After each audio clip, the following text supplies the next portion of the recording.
Hello friends, host Eric here, host Talking with Famous People, and this video is on the anti-vaccination people and the general issue of vaccination as a public policy matter. So, to begin, let's just point out a couple of things. That it is not mandatory for individuals to get their kids vaccinated in the United States. It is required to get into school, and there was a ruling today in a court that basically ruled against the anti-vax people and said, no, your kids cannot go back to school until they're vaccinated, and the justification is this unprecedented measles epidemic. So, that's the context, and Kimberly asked me this morning if she was feeling angry at the anti-vaccination people. Number one, she asked, well, what makes people decide to be anti-vaccination? And she also suggested I make a video on the topic. And I was saying that it's not necessarily the fact that people are anti-vaxxers, it's just the people who seem to want to be anti-vaxxers seem like the same type of people. Annoying as... I'm getting to that. It's on my list here, okay? Her position is that she doesn't necessarily disagree with the anti-vaxxers about vaccinations, although I don't think she really has this. Do you have a strong position on it either way? I think today things would be different than when it was. They didn't talk about that much when Colin was younger. I think I would have a stronger view on it today. You think you'd be more opposed to it? I'd be more opposed to understanding what it is that they're putting in my son's body. I mean, I'd be more interested in knowing what they're putting into my son's body. And why do you think that you feel more strongly about it nowadays than you used to? You would have used to. I think because I just have a better understanding of kind of how things work. I realize that our medical profession has huge issues, and I'm not sure if we're at risk of all the things that people say we are. It's about money, and I just know because of... So you don't trust the motivations of the people behind it? Okay. No. Alright, so that's one explanation for what makes people question vaccines in general. And the answer is because they don't trust the motivations of the people who are telling them that these vaccines are a good idea.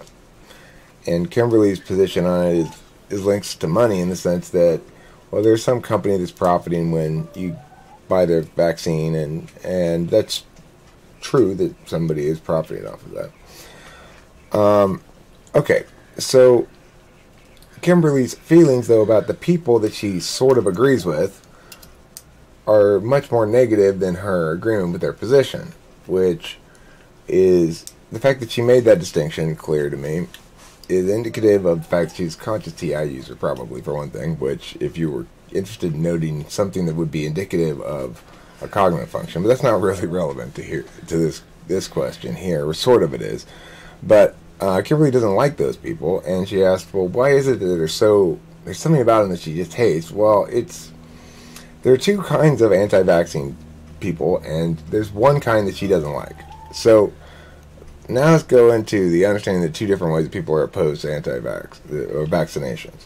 The one way that people are opposed to it is with this, what you call strong TI, strong NI approach, which says, look, this is a matter of principle that you shouldn't be compelled to put things into your children's bodies without full consent. Not compelled, you shouldn't be forced. Right, the same thing. You shouldn't be compelled, shouldn't be forced. And the thing is, you're not really forced in the United States, but if you want your kid to go to public school, you are. So there comes a link then between homeschooling and anti-vax. Now, there's additionally the issue of the strong NI position on it, which is that it is true that the medical profession expresses, or we get sold, a lot more certainty than there really is. And there's a lot of reason to be unsure about certain things. I don't think that actually applies in this circumstance, though. My position on it is vaccinations are good parenting, and failing to vaccinate is bad parenting. That's my position on it. But I don't need to go into that in any more detail, really, because I don't really whatever about it. I'll go in the takeaways at the end of this thing here. But let's look then at what would be this. The other strong NI kind of opposition is a notion that there's uncertainty there, where in general there's a claim of certainty, that the profession in general is overweighted in the amount of credit that people give it in terms of expertise. That for the vast majority of things that go wrong with people, the thing that heals them is their own self. It's like their body heals itself is what happens. And that's for almost every instance of a health problem. Or the other issue can be sometimes there are circumstances where people's behaviors are causing health problems, and that's the problem. And there's not anything you can do except stop the behavior. If you're a chronic alcoholic kind of person, then that's going to not do well for you physically. But that's a strong NI understanding of it rather than a weak NI understanding. Now, the other kind of people who oppose vaccinations are weak TI, weak NI. In other words, people might think, well, vaccinations cause autism. There's absolutely no reason to think that's the case, and it's insane. And those same people think everything that's wrong with their kid is because they're autistic or have some sort of disease or disorder, or anything that's not perfect, or as they vision it to be perfect, is some reason why their kid's special and needs extra help or whatever, all that kind of crap. Their kids are ADHD and autistic. They're neither. So those kind of people, weak TI, weak NI, you would say ESFPs would be an example of that, where they've got polar TI and they've got fourth slot NI. You'd imagine perhaps a third slot NI with polar NE and weak TI, like an ISFP possibly being in that camp. And I can also imagine You called it the nut camp? ESFJs being in that camp as well with their polar NI. Nut camp. That's perfect, Eric. Kim, they're not necessarily all nuts. What I'm saying is that they don't justify things with TI or NI at all. What they're using there is FI to make decisions. Their weak NI is going, alert, alert, here's a truth that's important. And it's not doing the job that NI ought to do in conjunction with NE and TI, which is to say, question this, withhold judgment a second. Just because it's instinctually true to me doesn't mean it's necessarily true. There's no counterbalancing logic or deliberative function that says, that doesn't make sense. So, what? When you look in there, it looks like you're looking at me. So that's the camp that Kimberly is going to find offensive, probably, because ultimately she's using her third slot TI and her own 8th slot NI, which is much more practical, a way of using NI to think about it herself, and then comparing how these people think about it to how she thinks about it, and it doesn't seem to resonate as sensible.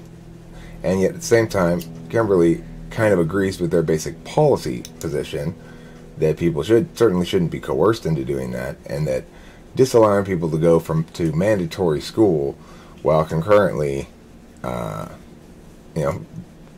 say, well, I'm not forcing you to give your kids vaccinations, but your kids can't go to school unless they're vaccinated, and also they're legally required to go to school. Well, that puts you in a bit of a legal catch-22 there, right? And it's the same thing as forcing people to vaccinate their kids functionally. Now, I guess homeschooling is a legitimate alternative, and people can do that, but also private schools are a legitimate thing. But if it seems to violate some sort of equal protection under the law principle to say that those individuals' kids can't go to the public schools, which everybody's entitled to because the taxpayers fund it. So, I don't think there should be mandatory school. I think that's the core problem here, not the vaccination issue. But regardless, that's my position on it. So the policy resolution on the matter is, what should the public policy be? Should people be compelled to vaccinate their kids? Should it be linked to being able to go to school? If it's not linked to being able to go to school, then it would seem that you're requiring people whose position is, I want my kids vaccinated, and I want my kid only to keep company with those whose other kids are vaccinated. You're requiring those people to assemble, forced assembly, with people they don't want to assemble with. Now, that's a circumstance in the status quo anyway with school, though. So it's not really a new legal issue, except for the fact that you can point to something concrete and physical that's the link to what they ought not be compelled to tolerate, in theory. So, what this does is it tears asunder the rights, just the rights disaster that is mandatory school. And it starts to open up some questions that then they all seem to resolve in the same fashion, which is mandatory school is the problem. So the takeaway then is people think about these sort of issues in different ways. Some people think about it from a strongly NI perspective. This can manifest as either a motivational calculus, like I don't trust the people telling me this. It can manifest as a scientific calculus, like I believe vaccines cause autism. Now, the latter one is a much weaker example of NI than the former. However, the former, unconstrained by TI adequately, will lead people towards conspiracy theory-ishness. So, there's a need to counterbalance all of these functions. If you just use TI and be exclusively logical, you will make wrong decisions sometimes too, in the sense that just because you can't establish something beyond argumentational reproach, it doesn't mean that it doesn't ultimately turn out to be true, and that some capacity to just demonstrate its truth beyond argumentational reproach might emerge. And this has happened many times in history over lots of things that are intuited ideas that then are later empirically established. So the thing is, the takeaway here, I guess, is don't be such weirdos, homeschoolers. That's the message Kim would like to get out. For those of you who do homeschool, I understand your position as potentially any number of reasons why you might homeschool. I'm not saying every one of them, but there's so many of them that are so bizarre. They're just bizarre. I think what you don't like about it is the self-righteousness. I don't think you like the self-righteousness. And you view them as self-righteous when they talk about. But they turn out kind of strange. Who do? The parents of, like... The parents of homeschooled kids turn out strange? Is it the kid raising the parents? The kids and the parents become strange. You hear that, homeschoolers? You hear that? You are becoming stranger by the minute. Personally, I think that's a good thing. Kimberly, not so much. Okay. Have a nice day. Don't forget to eat plenty of cheese. Happy St. Patrick's Day! Don't forget to wear green. And just vaccinate your kids, for Christ's sakes. I mean, every single person in my generation was vaccinated, and we didn't all turn out autistic. It's ridiculous. Oh my God! I'm so glad I don't have a child with you, Eric. You probably would make me let you teach it. Of course. Oh, I would try my best, but you see how that worked out with Delilah. She's very independent-minded. I succeeded so much that she doesn't listen to me at all. She still doesn't. That's my point. I succeeded so much in teaching her how to think that she doesn't listen to me at all. Mm. But that's not a good thing, because obviously I didn't succeed in teaching her to think like an experienced person with perspective, where she would respect what I'm saying as meaningful more than she does. She doesn't listen to anything anybody says. I know. At all. About anything. That's not true. I mean, she listens. She just doesn't agree with anything. She just doesn't think that the other person is... This is a problem with having a deliberative function first or second, is that you think you can figure everything out on your own.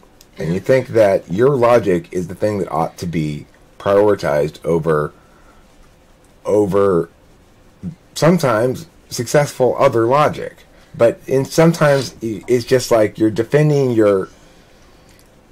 I know where she is, and I know where she's at, and this is probably why they call TI subjective, is because there's a belief, there's a central belief in the self's ability to figure shit out. And that's what makes a counter value with TE, is TE is actually solving problems by figuring it out yourself, but TI goes, I can determine the status of things by myself. I don't need externals. TE relies on externals to determine the status of everything, and then figures it out. Delilah. And me, to a certain extent. But I've gotten a lot more broad-minded and in general from debate, and understand the way that people have different frames, and from talking to lots of different people and such. So I'm not as... all ENTPs or ESTPs, whatever Delilah is, I think it's probably true of both types, that they learn, certainly it is of ENTPs, they learn over time, but there's a lot of learning of intellectual humility required before you become really empowered, and that takes some time for everybody who's, I guess, intuitive and logical. So, okay, that's it. Thanks for watching. I hope this video was entertaining. We'll find out. Any backlash, but I think y'all are kind of weird. Well, this... And you anti-vaxxers, you're kind of weird too. I mean, look, somebody... I'm slightly in your camp on a few things, but y'all are just too weird. Here's the thing, Kim. I saw a comment on, I think it was Benjamin's interview of me. Somebody referred to this channel as controversial AF. Now, I actually think we're fairly non-controversial about things, but I guess this is an example of being controversial. Oh well, a little controversy never hurt anybody.